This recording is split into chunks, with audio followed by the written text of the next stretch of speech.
दिमाग खराब है, इधर मोबाइल। बेटी, इस देश में बेटियों को कन्या कहा जाता है। उसे लक्ष्मी, सरस्वती, माँ दुर्गा के रूप में देखा जाता है और नवरात्रा के दिनों में तो साक्षात उसे घर घर में पूजा जाता है। फिर क्या हो गया कि आज वह अपने अस्तित्व की लड़ाई लड़ रही है, वह अपने जीवन की भीख मांग रही है। अरे बेटी तो हर घर की शान है, उसी से घर में रोशनी है। बेटी तो घरों को जोड़ती है। तो आइए बेटियों के सम्मान में हम एक नाटक प्रस्तुत करने जा रहे हैं, जिसका शीर्षक है बेटी बचाओ बेटी पढ़ाओ। मीरा, ओ मीरा, तुमने मुन्ना को कहीं देखा क्या? पता नहीं सुबह सुबह कहाँ चला गया।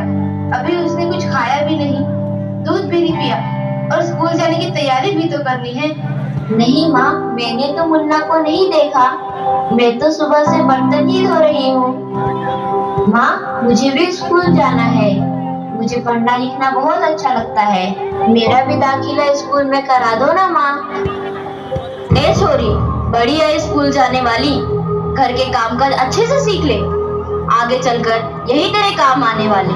पढ़ लिख कर कौन सा तुझको कलेक्टर बनना है? जल्दी जल्दी बर्तन साफ कर।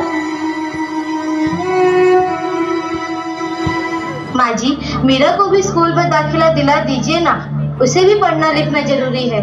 तू चुप कर, पढ़ना लिखना ये तो केवल लड़कों का काम है। उन्हें आगे चलकर घर गृहस्थी की जिम्मेदारी जो संभालनी होती है।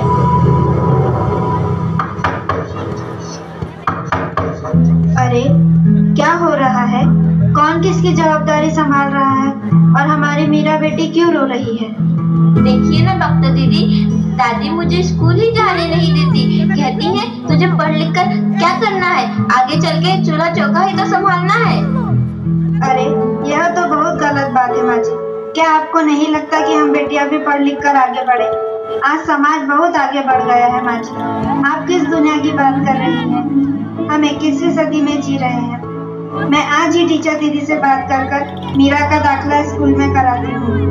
और हाँ, मैं तो यहाँ इसीलिए आई थी कि मुन्ना को पोलियो ड्रॉप दिया कि नहीं। जगह जगह इसके कैंप लगे हैं। अच्छा हुआ बहन जी आप आ गए। अब मुन्ना को पोलियो ड्रॉप भी दे देंगे और मैं इसे स्कूल भी पहुँचा दूंगी। अच्छा मीरा, अब तुम रोना नहीं, तुम जरूर स्कूल जाओगी और एक दिन पढ़ लिख कर मेरी तरह बहुत अच्छी डॉक्टर बनोगी। ठीक है बेटा?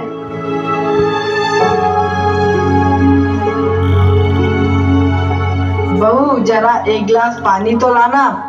अभी लाई बाबूजी। ये लीजिए बाबूजी। अरे ये देखो, अखबार में प्यारी बेटी के बारे में कितनी सुंदर कविता आई है। आओ मैं तुम्हें यह कविता पढ़कर सुनाता हूँ। कहती बेटी बाह पसार, मुझे चाहिए प्यार दुलार। बेटी की अनदेखी क्यों करता है निष्ठुर संसार। सोचो जरा हमारे बिन बसा सकोगे घर परिवार। गर्भ से लेकर यौवन तक मुझ पर लटक रही तलवार। मेरी व्यथा वेदना का अब हो स्थायी उपचार। जब माँ ही जग में न होगी तो तुम जन्म किससे पाओगे। जब बहन न होगी घर आंगन में तो किससे रूठोगे, किसे मनाओगे। जब दादी नानी न होगी तो तुम्हें कहानी कौन सुनाएगा। जब कोई स्वप्न सुंदरी ही न होगी तो तुम किससे ब्याह रचाओगे। जब घर में बेटी ही न होगी तो तुम किस पर लाड लुटाओगे। जिस दुनिया में स्त्री ही न होगी उस दुनिया में कैसे रह पाओगे। जब तेरे घर में बहू ही न होगी तो कैसे वंश आगे बढ़ाओगे। नारी के बिन जग सुना है, तुम ये बात कब समझ पाओगे। हाँ तो भाग्यवान, कैसी लगी यह कविता, है ना मजेदार। काहे की मजेदार कविता मुझे नहीं आई पसंद। अरे कोई घर में है क्या? आइए आइए टीचर दीदी, हम आप ही का इंतजार कर रहे थे। हाँ, जरा मैं कुछ दिनों के लिए बाहर चली गई थी, इसलिए यहाँ नहीं आ पाई। डॉक्टर बहन जी कह रही थी आपने मीरा का अभी तक दाखिला नहीं कराया। ये तो बहुत होनहार छात्रा है, हमेशा अच्छे अंक लेकर उत्तीर्ण होती है। हाँ, मैं भी तो यही चाहती हूँ कि मीरा स्कूल जाए, खूब पढ़े, और मेरी यहाँ सुनता कौन है। हाँ हाँ, खूब पढ़ाओ लड़की को और बाहर भेजो। जब कुछ गलत सलत हो जाएगा ना तो मुंह छुपाने की भी जगह नहीं मिलेगी। अरे माँ जी, आप कहाँ की बात कहाँ लेकर बैठ गए।